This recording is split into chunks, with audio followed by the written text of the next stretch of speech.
197 94 95 96 97 یہ دیکھیں. کہتے ہیں ایک دن مولوی امیر شاہ خان صاحب نے حضرت سے ایک قصہ بیان کیا کہ میں ایک روز مسجد حرام میں ایک بزرگ کے پاس بیٹھا ہوا تھا. ان کے پاس ایک نوعمر درویش آئے اور بیٹھ گئے، اور وہ بزرگ جن کے پاس میں بیٹھا ہوا تھا اس درویش کی طرف مخاطب ہو کر کہنے لگے کہ بھائی تمہارے دل میں بڑی اچھی چیز ہے، تمہارے دل میں بڑی اچھی چیز ہے. ان بیچاروں نے اپنا حال چھپانا چاہا مگر انہوں نے پردہ ہی فاش کر دیا. کہنے لگے تمہارے دل میں ایک عورت کی شبیہ ہے. ہاں یہ فلم نہیں ہے، ہاں سنو، ایک فلم ہے جو آپ پردوں پہ دیکھتے ہیں، اسکرین پہ دیکھتے ہیں. یہ فلم دیکھیں، دلوں میں باقاعدے عورت کو دیکھ رہا ہے یہ بزرگ، ان کا حرم میں بیٹھ کر کے دلوں کی فلم دیکھ رہا ہے. تمہارے دل میں ایک عورت کی شبیہ ہے، یعنی شکل ہے، اس کی ناک ایسی ہے، اس کی آنکھیں ایسی ہیں، اس کے بال ایسے ہیں. اللہ اکبر، بڑا پہنچیلا رہا ہوگا ہے کہ نہیں؟ غرض تمام حلیہ بیان کر دیا. اس وقت وہ درویش بہت نادم ہوئے اور اقرار کیا کہ بے شک آپ سچ فرماتے ہیں، ابتدائے جوانی میں مجھے ایک عورت سے عشق ہو گیا تھا. میں نے کہا نا جتنے درویش فقیر بزرگ میں نے صوفی اور شیطان میں کہا ہے یہ سارے کسی نہ کسی لونڈیوں کے چکر میں پھنستے رہے ہیں، یا تو لڑکوں سے عشق کرتے ہیں یا لڑکیوں سے. اور لڑکوں سے عشق کی داستان یہ حکایت اولیاء کے حوالے سے، ارواح ثلاثہ کے حوالے سے میں نے آپ کے سامنے بیان کر دیا ہے. بہرحال اچھا جناب علی، ہر وقت اس کے دھیان میں رہنے سے اس کی شبیہ میرے قلب میں آ گئی ہے. اب جب کبھی طبیعت بے قرار ہوتی ہے تو آنکھ بند کر کے اس کو دیکھ لیتا ہوں، کچھ سکون ہو جاتا ہے. دل کے آئینے میں ہے تصویر یار، دل کے آئینے میں ہے تصویر یار، جب ذرا گردن جھکائی دیکھ لی. اور الٹے ہی چال چلتے ہیں دیوان گانے عشق، الٹے ہی چال چلتے ہیں دیوان گانے عشق، آنکھوں کو بند کرتے ہیں دیدار کے لیے. اللہ اکبر. اس کو دیکھ لیتا ہوں، کچھ سکون ہو جاتا ہے اور طبیعت ٹھہر جاتی ہے نا. بہرحال یہ واقعہ آپ نے سنا. اور دیکھیں، یہ دیکھیں جناب علی، حضرت غیر مقلد کے پیچھے نماز مکروہ ہے، جلد نمبر 2 صفحہ نمبر 282، صفحہ نمبر 282، صفحہ نمبر 282. یہ بہت باتیں ہیں یار، میں اگر اسی میں ایک میں رہ جاؤں گا. کسی نے کہا، اچھا دیکھیں، ایک بار ارشاد فرمایا، اچھا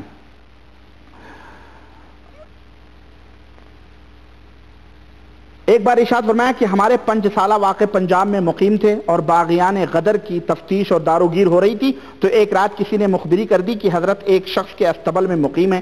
کلکٹر ضلع خود سوار ہو کر شب کو قریب نیم شب دروازہ استبل پر موجود ہوا اور کواڑ کھلوانے چاہے. بڑے بھائی نے جو مالک مکان تھا انگریز سے کہا کہ آپ نے اس وقت کیوں تکلیف فرمائی. انگریز نے گھوڑا دیکھنے کا بہانہ کر کے کہا کواڑ کھولو. چنانچہ کواڑ کھولے گئے، دیکھا تو بستر لگا ہوا تھا اور سب سامان لیٹنے کا درست تھا، لیکن حضرت وہاں نہیں تھے.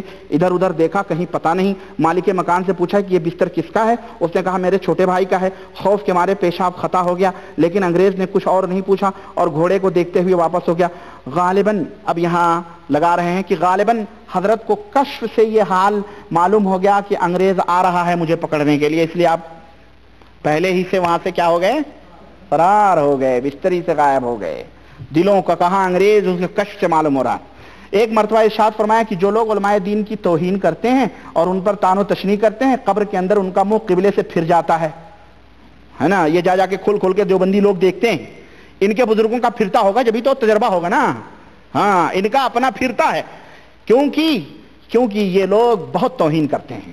اللہ اکبر. یہ تو صرف دکھانے کے دانت کچھ اور ہیں، کھانے کے دانت کچھ اور ہے. اتنے توہین کرتے ہیں کہ میں آپ کو کیا بتاؤں. چنانچہ کہتے ہیں جس کا چی چاہے دیکھ لے. غیر مقلدین چونکہ ائمہ دین کو برا کہتے ہیں، غیر مقلدین چونکہ ائمہ دین کو برا کہتے ہیں، اس لیے ان کے پیچھے بھی نماز پڑھنی مکروہ فرمائی. استغفر اللہ. یہ امت کو درس دے رہے ہیں توحید کا. یہ رشید احمد صاحب گنگوئی کی کتاب، ان کے تذکرے. بہرحال میرے عزیز، اس کے اندر سب کچھ ہے. یوں سمجھے مرنے کے بعد، یعنی جو میں نے بتایا آپ کو دل کا حال معلوم کرو. کڑوا میٹھا بھی ایک سن لیں آپ. دیکھیں جلد نمبر 2 صفحہ نمبر 212، جلد نمبر 2 صفحہ نمبر، یاد رکھا کرو، بول دیا کرو 212. ہاں جلد نمبر 2 صفحہ نمبر 212. یہ دیکھیں لکھتے ہیں کہ مولوی، اچھا ایک اور، مکے مدینے کے چکر دیکھیں کیسے لگ رہے ہیں ان کے. मौलवी महमूद हसन साहब नगीनवी फरमाते हैं कि मेरी खुशदामन साहबा जो अपने वालिद के हमरा मक्का मुअज़्ज़मा में 12 साल तक मुकीम रही, नहायत पारसा आबिदा जाहिदा थी, सैकड़ों अहादीस भी उनको हिफज थे। उन्होंने मुझसे फरमाया कि बेटा हजरत के बहुत शागिर्द मुरीद हैं, यानी रशीद अहमद गंगोही साहब के बहुत शागिर्द मुरीद हैं, मगर किसी ने हजरत को नहीं पहचाना। जिन अयाम में मेरा क़याम मक्का मुअज़्ज़मा में था, रोजाना मैंने सुबह की नमाज हजरत को हरम शरीफ में पढ़ते हुए देखा है। कितने बरस तक? 12 साल तक हजरत देवबंद से बाकायदे चक्कर पे चक्कर लगा रहे थे। हाँ, अल्लाह के नबी को तो एक ही दफा हज नसीब हुआ था जिंदगी में, और यहाँ देवबंद के उलमा बाकायदे जनाब आली चक्कर पे चक्कर लगा रहे हैं। हाँ, लोगों से सुना भी कि ये हजरत मौलाना रशीद अहमद गंगोही है, गंगोह से तशरीफ लाया करते हैं। माशाअल्लाह। सुने, मीर वाजिद अली साहब कन्नौजी फरमाते हैं कि मेरे मुर्शिद हजरत मौलाना मोहम्मद कासिम साहब ने मुझसे बयान फरमाया कि एक मरतबा गंगोह गया, खानकाह में एक कोरा बधना रखा हुआ था, मैंने उसको उठाकर कुएं में से पानी खींचा और उसमें भरकर पिया तो पानी कड़वा पाया। जोहर की नमाज के वक्त हजरत से मिला और यह किस्सा भी अर्ज किया। आपने फरमाया कुएं का पानी तो मीठा है, कड़वा नहीं है। मैंने वो कोरा बधना पेश किया जिसमें पानी भरा था, हजरत ने भी पानी चखा तो बस बदस्तूर तलख था। आपने फरमाया अच्छा इसको रख दो। ये फरमाकर नमाज जोहर में मशगूल हो गए। सलाम फेरने के बाद हजरत ने नमाजियों से फरमाया कि कलमे तैयब जिस कदर जिससे पढ़ा जावे पढ़ो, और खुद भी हजरत ने पढ़ना शुरू किया। थोड़ी देर बाद हजरत ने दुआ के लिए हाथ उठाए और नहायत खुजू के साथ दुआ मांगकर हाथ मुंह पर फेर लिए। उसके बाद बधना उठाकर पानी पिया तो शीरी था, यानी मीठा था। उस वक्त मस्जिद में जितने नमाजी थे सबने चखा, किसी किस्म की तलखी और कड़वाहट ना थी। तब हजरत ने फरमाया कि उस बदने की मिट्टी उस कब्र की है जिस पर अजाब हो रहा था। अल्हम्दुलिल्लाह कलमे की बरकत से अजाब उठ गया। इसीलिए सुने, हजरत को तो पूरा मुकम्मल स्टोरी मालूम हो रही है कि ये कब्र की मिट्टी का बदना है। कब्र या आम मिट्टी नहीं, कब्र से उठाया किसी मिट्टी का बदना। तो हजरत को कैसे मालूम हुआ भाई कि ये कोरा बदना, वो क्या क्या कहते हैं, बदने उदने बनाते हैं जो उनको, कुम्हार, वो कुम्हार किसी कब्र की उठा के लाया था। हो सकता है उसको ढीले ढाली मिट्टियां मिली हो, उठा लाया हो, नई कब्र रही हो, है नहीं। सुनो, उस कब्र की मिट्टी है। दूसरे हजरत को यह कैसे मालूम हुआ कि साहबे कब्र जो था वो गुनहगार था? है या इल्मे गैब नहीं है तो क्या है? हाँ बोलो भाई। हजरत को ये सब मालूमात हो रहे हैं, और हजरत ये कौन सी, और जनाब आली बाकायदे ये भी हजरत को पता है कि अब ये पढ़ो तो जनाब आली उससे ऊपर अजाब उठ जाए। अल्लाह के नबी सल्लल्लाहु अलैहि वसल्लम भी 2 कब्रों से गुजरे थे। आपको तो अल्लाह ने वही की थी, जिब्रील के जरिए थे कि इन दोनों के ऊपर अजाब हो रहा है।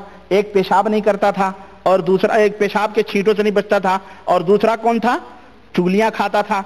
तो अल्लाह के नबी ने दरख्त की 2 शाखें रख दी और आपने फरमाया कि जब तक ये तर रहेंगी तब तक इनके अजाब में तखफीफ, यानी थोड़ा हल्का अजाब होगा। हजरत के उस अमल से उनके ऊपर से अजाब नहीं उठा, मगर ये देवबंद के नबी हैं जिनको सब कुछ इल्म हो रहा है, और कलमे तैयबा पढ़ा करके उस कब्र से अजाब भी उठा रहे हैं। पानी कड़वा है उसे मीठा भी बना रहे हैं, कोरे बदने का भी इल्म है। अपने बुजुर्गों के लिए तो इस कदर बड़ाइयां, और नबी अलैहिस्सलाम और दूसरे बरेलवियों के बुजुर्गों के लिए तो तुम ये कहते हो कि ये अकीदा रखना सरासर शिरक है। मुसलमानों समझ आ रही है कि नहीं आ रही है? सुनो, मैं क्या क्या बताऊं, छोड़ो यार, ये पूरे आगे बढ़ते हैं। ये देखें, ये है हमारे सामने कौन सी किताब, अरवाह सलासा, कई दफा आई है आपके सामने, और इसको मैं छोड़ूंगा नहीं, हजर तक नहीं छोड़ूंगा, समझ रहे हैं? अरवाह सलासा, इसमें मैं आपको बताऊं 264 सफा, 64 264 सफा खोलते हैं तो बड़ी भारी चीजें इसमें। 264 सफा में हजरत बयान फरमा रहे हैं, सुनिए 266, ये देवबंदी मौलवियों का मकाम फना दिखाऊं किस तरह से फना हो जाते हैं। ये कहते हैं कि हजरत वालिदे माजिद मौलाना हाफिज मोहम्मद अहमद साहब और अम्मे मोहतरम मौलाना हबीबुर रहमान, और देखो इन किताबों को कोई गलत न करे, या याद रखो ये हमारे घर की किताबें नहीं हैं, ये तुम्हारे घरों की गंध है, ये जो मैं बयान कर रहा हूं।